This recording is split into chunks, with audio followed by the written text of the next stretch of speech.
Good evening. This is Crime Classics. I am Thomas Hyland. I'm going to tell you another true crime story. Listen.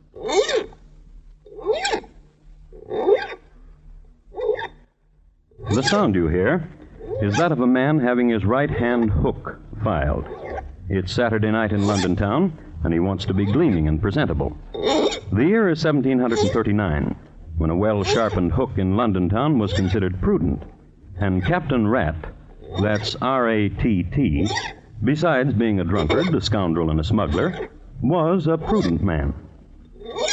The young man handling the file is named Charles Drew, Jr., and he is performing this intimate little ironmongery because he needs a favor done.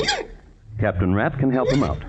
He can supply the youngster with an alibi, and Junior badly needs one, for he has just shot his father dead.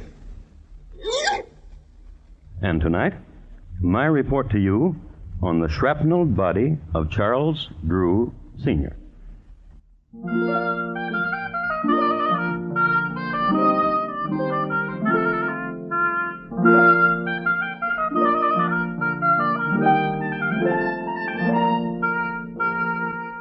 Crime Classics, a new series of true crime stories taken from the records and newspapers of every land, from every time. Your host each week, Mr. Thomas Hyland, connoisseur of crime, student of violence, and teller of murders. Now, once again, Mr. Thomas Hyland.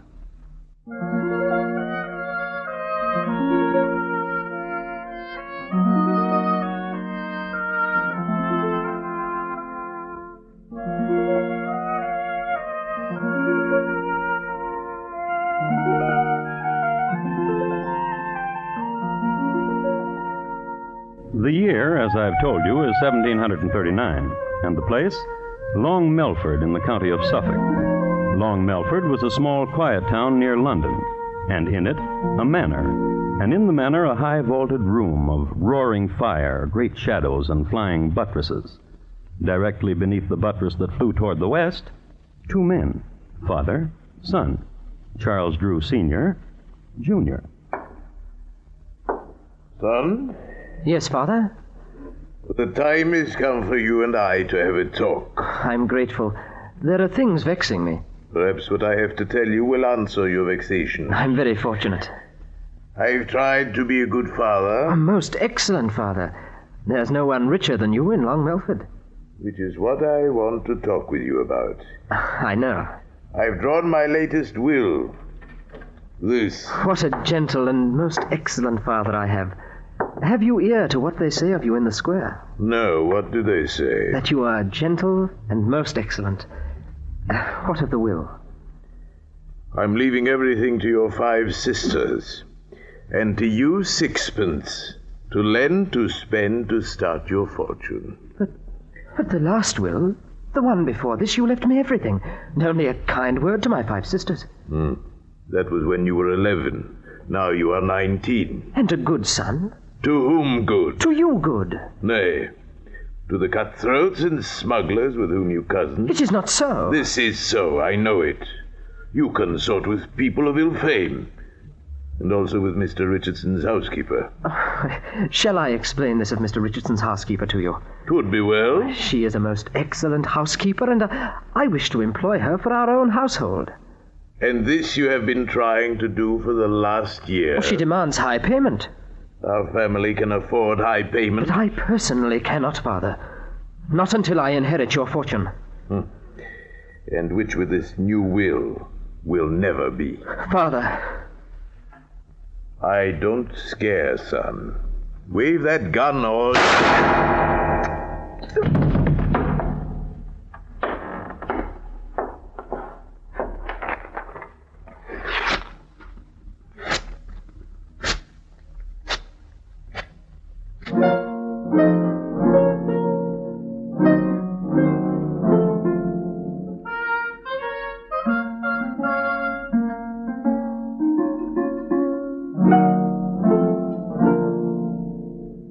A smattering of intelligence concerning 1739 ballistics. Ammunition was chiefly of two types, round or irregular.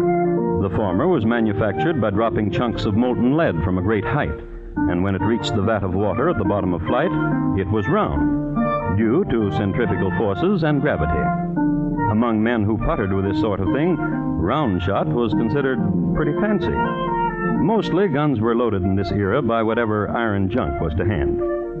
It should be recorded that Charles Drew, Jr. had stopped at a small junkyard on his way to talk with his dad. This is the reason the coroner found numerous pieces of irregular junk iron in Dad's corpse. Let's see what Dad's son is up to now.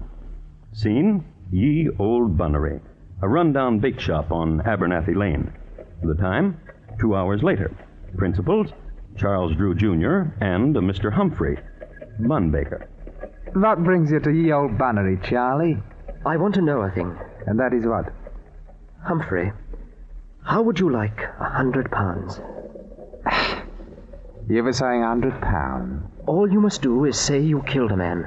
I killed a man. My £100, please. You must say you killed my father. I killed your father. My £100. To the police. Charlie. £200 now, and £200 after you've been to the police. You killed your poor old dad, Charlie?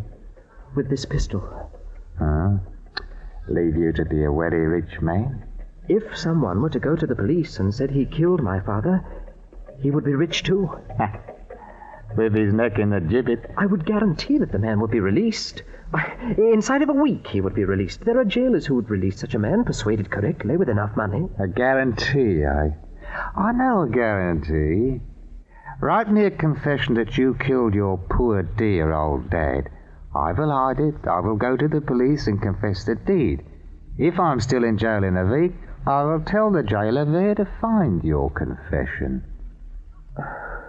Wrap me up half a dozen of your excellent buns, Humphrey, and I will give you £200, plus the price of them. Thereupon, Humphrey plucked a quill from his favorite goose in the back goose coop, sharpened it, and presented it to Charlie. With it, the lad wrote out his confession, paid up, and left. Humphrey waited for his wife, got permission to leave the shop, stopped at his house for a moment, then walked into the local constabulary and made history with this statement. If you boys are looking for a corpus, try 26 Bloom Street. If you're wondering what his name is, it's Charles Drew Sr. If you're wondering who did the murder on him, it's me. And my name is Humphrey.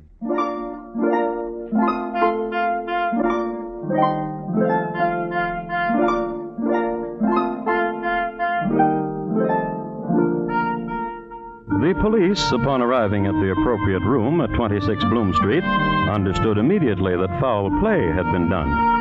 One of the constables was assigned to look in on the household of Mr. Humphrey, and there saw the Humphrey children at play at Thistle-de-doo, a game usually played with marbles, but by the Humphrey children played with pieces of iron junk, which latter were of a size that could easily be rammed down the muzzle of a gun. The gun was there, too, under a pillow on Mr. Humphrey's side of the bed. Mrs. Humphrey, who in the meanwhile had returned home, shook her head philosophically when apprised of the situation. It is recorded that Mrs. Humphrey's parents had both been put away as confirmed smugglers, a felony against the Crown. The next day, in jail... Nice of you to visit me, Charlie. Yes. What news do you bring? When am I to be released? I went to see Sir Roger Firebrace. How is Sir Roger? Dead. 'Tis a pity, too, for he would have gotten your release in an ounce for a few £100. Don't forget, laddie, I've got your confession. You've got till Sunday.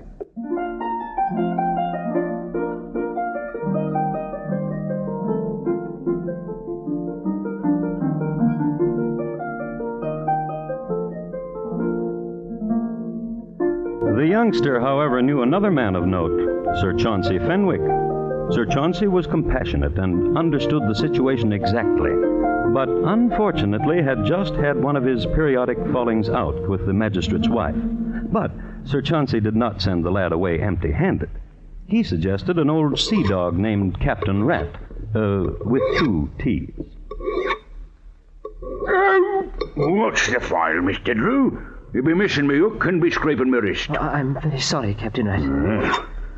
Nervous, bean't you? But I travelled here to London to talk to you. You see, Sir Fenwick sent you to me. Sir Fenwick took £500 and said he could do nothing with it. You're my last resort, Captain Rat. A wee bit dear, Mr. Drew. Aye. Now, what can old Captain Rat do for you? Do you have any influential friends? What be you needing? An alibi. For yourself? For a friend. Aye. 'Tis always for a friend. What about him? He confesses he killed my father. And he be your friend? By killing my father, he made me rich. I bear him no malice. And for him you want an alibi. Why? Why not let him rot? Why, sonny? You see... You kill your daddy, sonny?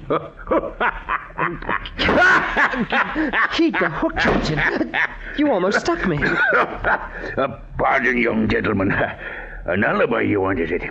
For a friend, To say what? That my friend is making a mistake.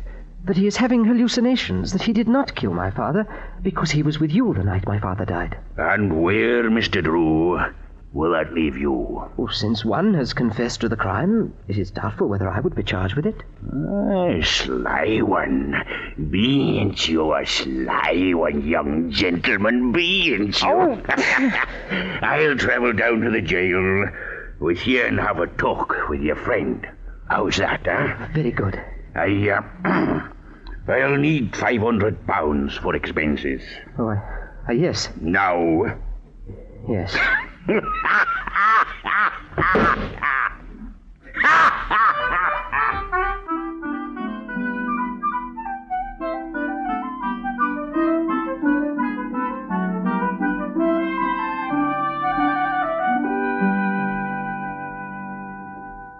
It is wasting a Saturday night and all, coming down here to the dungeon speaking to you, Mr. Humphrey. But I don't mind. And you're going to furnish me an alibi, Captain? This be a strange one. I explained it all to you, Captain. You kill your dad. This one here says he done it. Now the both of you want me to say he couldn't have done it because he was with me. That lad thought it up. He's the bright one, not me. My plan will work. By the time you get Humphrey out of here and the police begin to dig about again, I'll be in Paris. Lost. I will change my name, and with my fortune I can... For your fortune, I will do it. I gave you £500. Bah, the pittance. Your fortune, Mr. Drew. Except what he's promised to me. What about it, lad? No. Bah.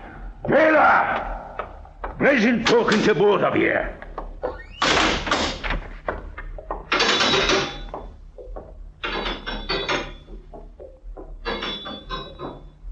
It's Saturday night, Charlie. What will you do? It's Saturday night, Charlie. I've got your confession hidden away.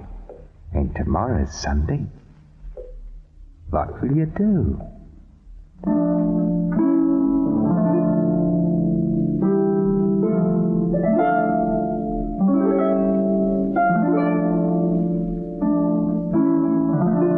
And they looked at each other there in the dungeon, the jailed and the young visitor. And the question hung there. What would Charlie do? It's Saturday night, and tomorrow is Sunday. What will you do, Charlie?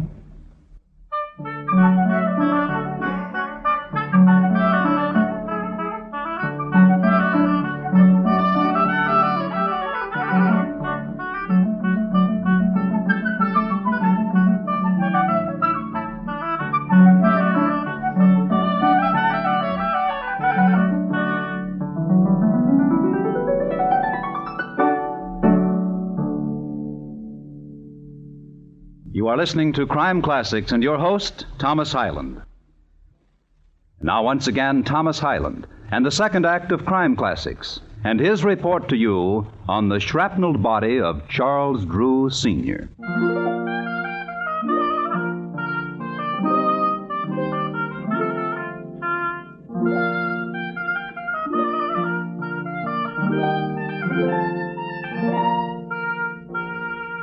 It's a short, dusty road from Long Melford to London. Not only that, but these days it's hard to find. In its day, however, it was remarkable for two things. The brothers shoe spooner, Dick and Harry, who embarked on a career of highwaymanship on the morn of June 3, 1735, were hung on the eve of that same day from the highest branch of an elm at a fork on Long Melford Road. The other historic feature of Long Melford Road is the fact that on a Sunday morning, a young murderer, Charles Drew, Jr., and his lady love rode a coach down its ruts. Oh, he's a ranting, roving lad. He is a brisk and a bonny lad. Betide what may, I will be wed and follow the boy with the white cockade. Liz.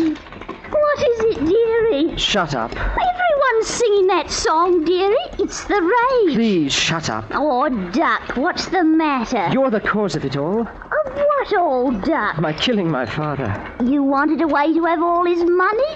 I told you a way to do, that's all. Yes. Oh, Duck, dearie. You'll see when we get to London what a time I'll show you. Make you forget. Since I've killed him, I've done everything wrong. Will you listen to Liz again? Will you? Surely I'll listen, Poodle. Oh, Duck. Monkey. Will you listen to Liz? Surely. When we get to London, we change your name, and you forget about Humphrey. But if I don't get him out of jail tonight, he'll show the police my confession. But you'll be in London. Start forgetting about him right now. All right.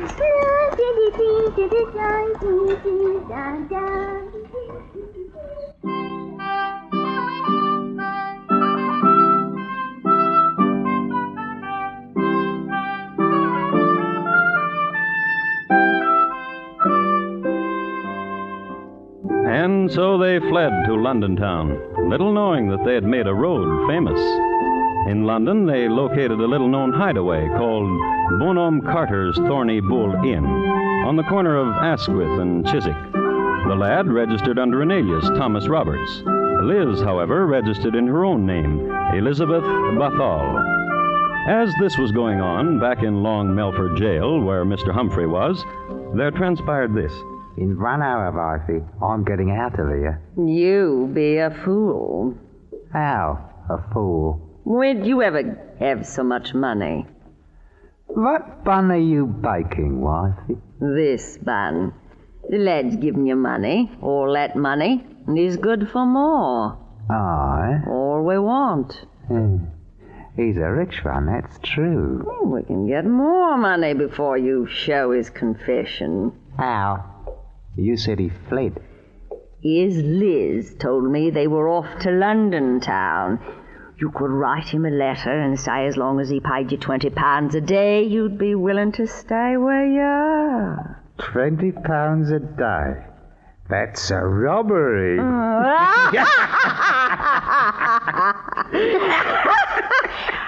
I will go to London and find Master Drew and present him with the letter. How will you find him? I will ask here and about of him. London, eh, Wife? London. What of the children? Oh, Mrs. Nickelrod says she will take care of them. And you, alone in London?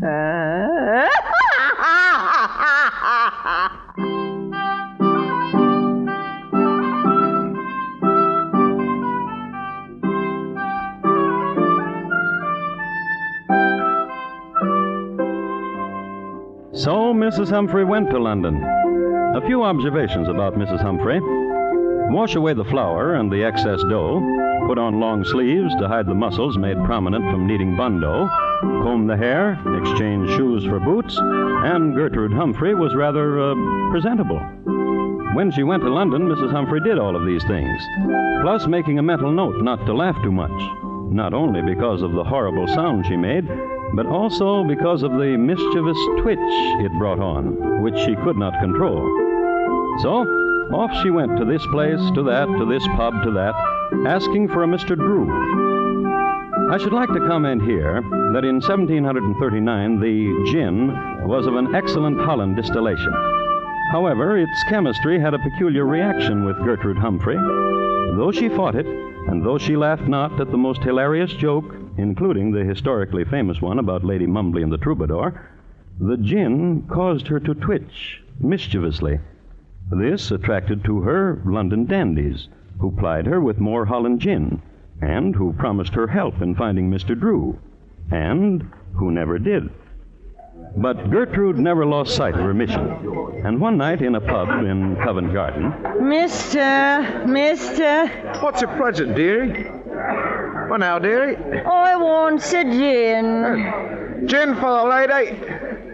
What's your name, dearie? Gertie. Gertie. Here's your gin, Gertie. Drink up. Well, now, dearie. Is your name Drew? Is that what you want my name to be? I'm looking for Mr. Drew. Mr. Drew! Is there a Mr. Drew? Yes. Oh, now, Gertie. I'm the one that's bought you the gin. Yes. My name is Drew. You ain't the Drew I'm looking for. Oh, now, why do you say that? Here now, lad. I'm the fellow who's bought her the gin.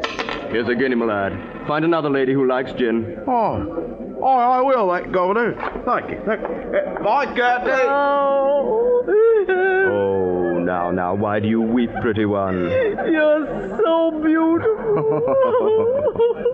Always cry at beautiful things. Gin for the lady. Now, stop that weeping. Here's your gin. I say, mischievous wink you have. Is that truly your name? Truly, Ladybird, it is. Ladybird. And you were looking for me? Ladybird. My name is Drew, and you shouted for Mr. Drew. So beautiful you are. What do you want of me? I've a letter for a man named Drew. Really? Oh, I want you to have it. I really do. Then give it to me. You must turn your back now. Right you are. Yeah. You what a conniver you are.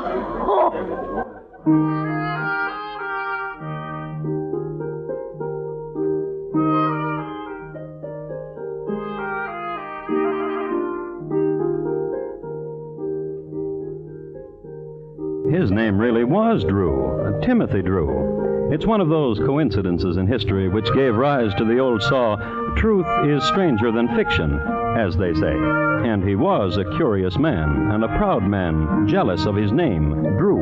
He had heard his name mentioned, and he was forced to find out why. He read the letter then and there. He read it again, a little later, out loud, to the police.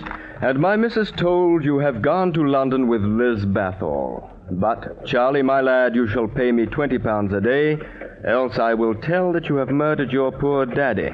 I have your paper, which you confessed you did, right where nobody but me knows where. So when my wife hands you this letter, you better give her money and find a way to keep it, giving it to her, your faithful servant, Mr. Walter Humphrey.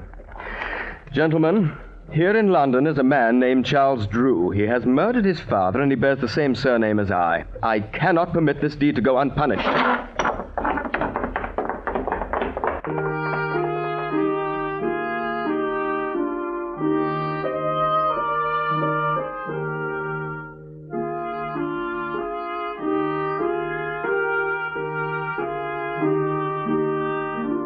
Even in 1739, the London police were thorough, and, goaded by the enormity of the crime and spurred and accompanied by a man whose name had been besmirched, they combed the alleys, hostelries, pubs, dens.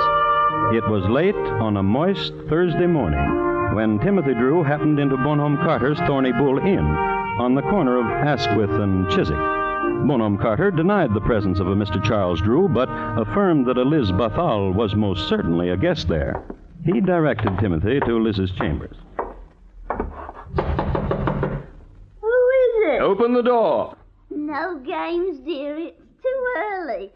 Who is it? A representative of the police. Why didn't you say? May I come in? If you be the police, you can do anything, ain't that so? Thank you. I ain't done nothing. Is your name Elizabeth Bathall? It is. Do you know a man named Charles Drew? What's he look like? I don't know. Then how can I tell if I know him? Here, what sort do you take me for? There's no one in me closets.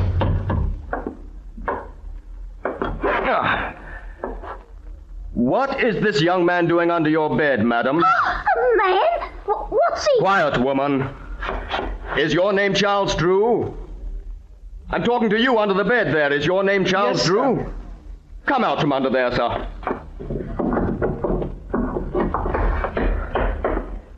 That's right, sir. My name is Charles Drew, sir. And did you kill your father? It would be a small life living as I have been. Yes. Yes, I killed my father.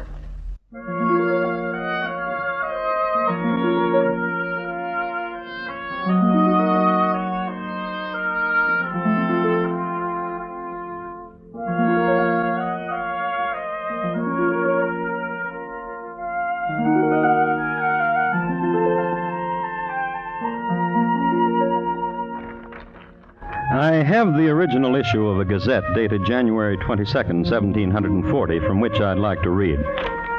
The melancholy proof that when a man has abandoned all religious principles and has suffered his depraved appetites and passions to govern his reason was shown yesterday when Charles Drew, Jr. was hanged in Long Melford. Since the hanging elm on Long Melford Road had recently been demolished to make a keel for the British Navy, a new gibbet was erected. This gibbet was equipped with a new mechanical device invented by Mr. Douglas Langford of Eastbourne. Mr. Langford is to be congratulated.